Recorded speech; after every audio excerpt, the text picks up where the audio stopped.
Hey everybody, this is Jim at SP500chart.com. It's after the close on October 22nd, and we're going to take a look at the S&P 500 as we do after virtually every day the market is open. And before we do so, I just need to remind you that the website and this video are for educational purposes only. Nothing stated at the site or in this video is intended to be used as investment advice. I can draw lines on charts, but you have to draw your own conclusions from your own research, and you need to make investment decisions that are suitable for your personal financial situation. I'm not a licensed financial professional. I'm just a guy who draws lines on charts. So let's take a look.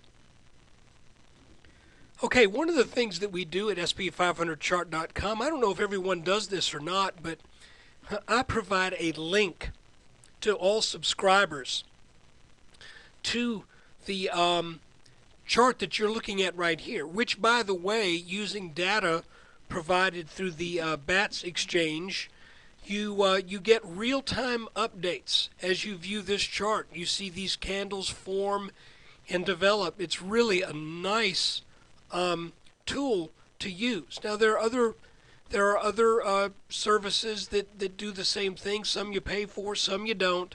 But I really like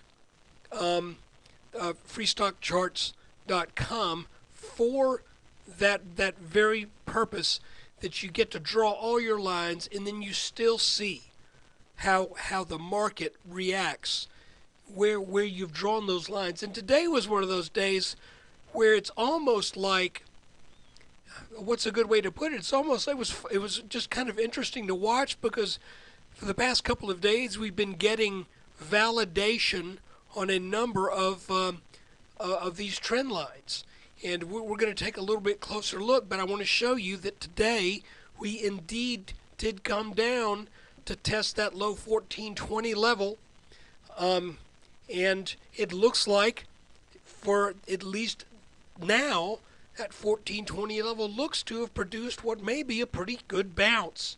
Now, the S&P finished a little bit more positive than the 0.3, I believe.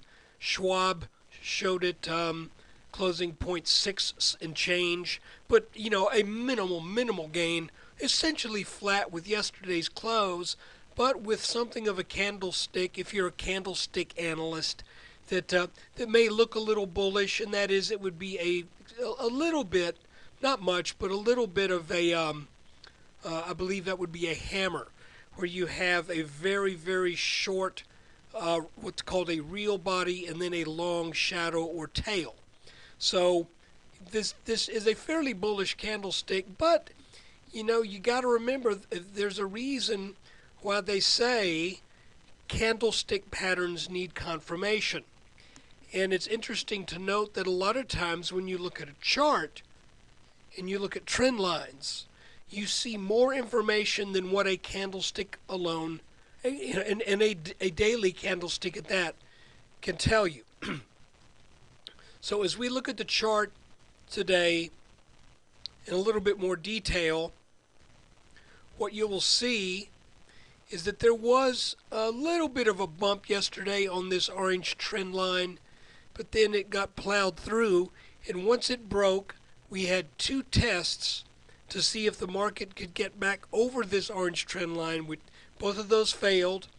Then we came down, and lo and behold, where did we find, at least for today, where bottom is? We found it at our purple line, that is this bottom line that has been working. Even though I had it drawn in a little bit different area last week, I'm positive now that this is the correct trend line for the bottom of this pattern.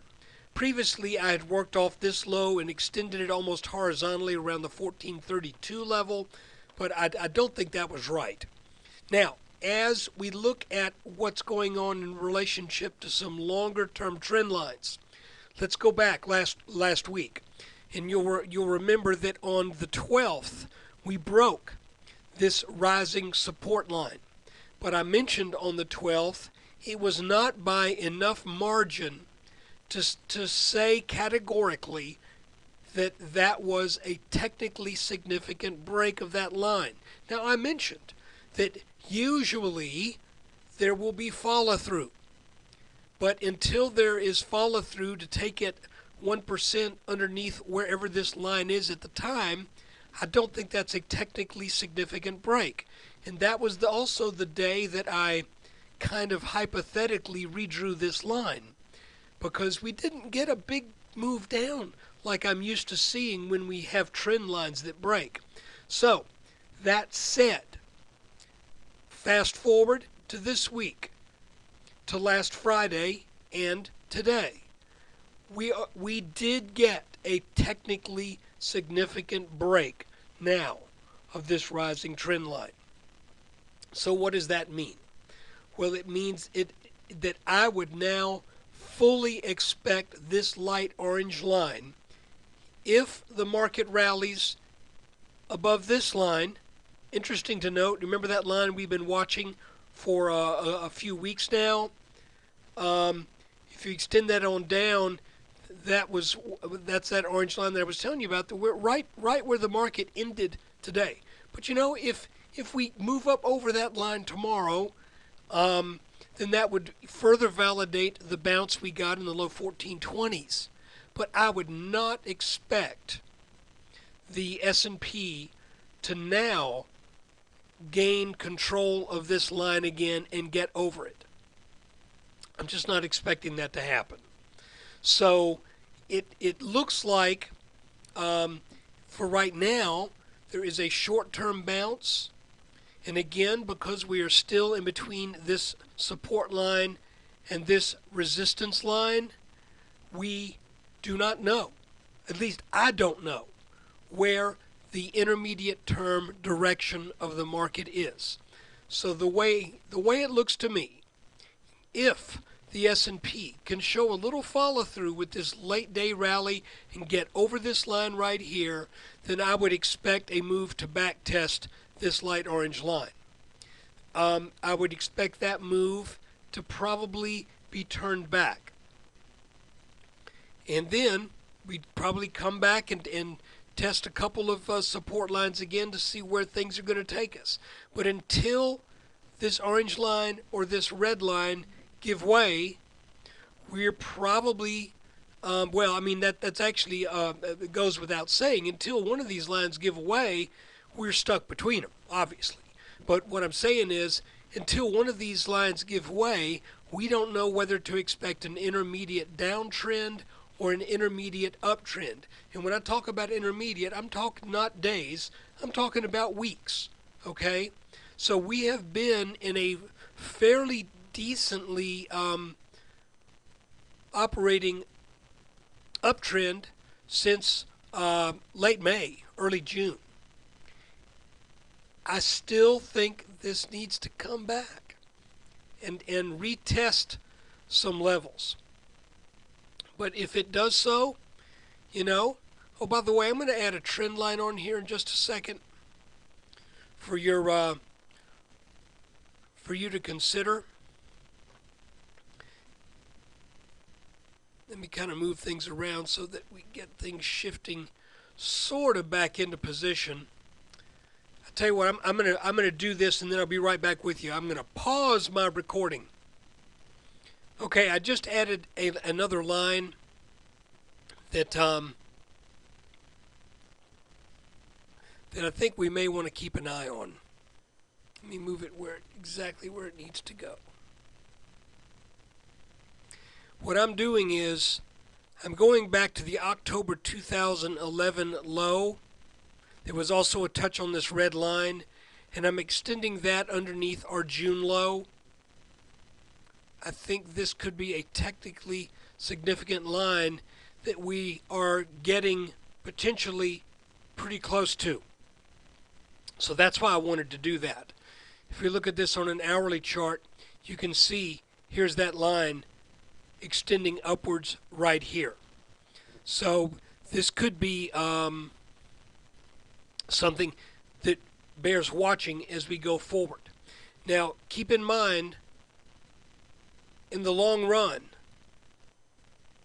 I'm still thinking that we should be coming down eventually to test this red line. And I think that would probably represent a good spot to consider some additional long positions, or to consider a long position period. Because every time this line has been touched, which isn't very often, this goes back into October of 2011, and it actually extends all the way back to the 3/9/2009 low. But I would expect that line to produce a significant support. So let's just kind of see what happens going forward. All I can tell you right now with reasonable assurance is that we got a good bounce on this 1422 and change level. And if the market can claw back over this orange line right here, then I think it will probably be poised to head back into the high 1440s or 1450s. But after that happens, sort of all bets are off, because I would expect this line to now work as resistance, since it has been broken by a clearly technically significant margin.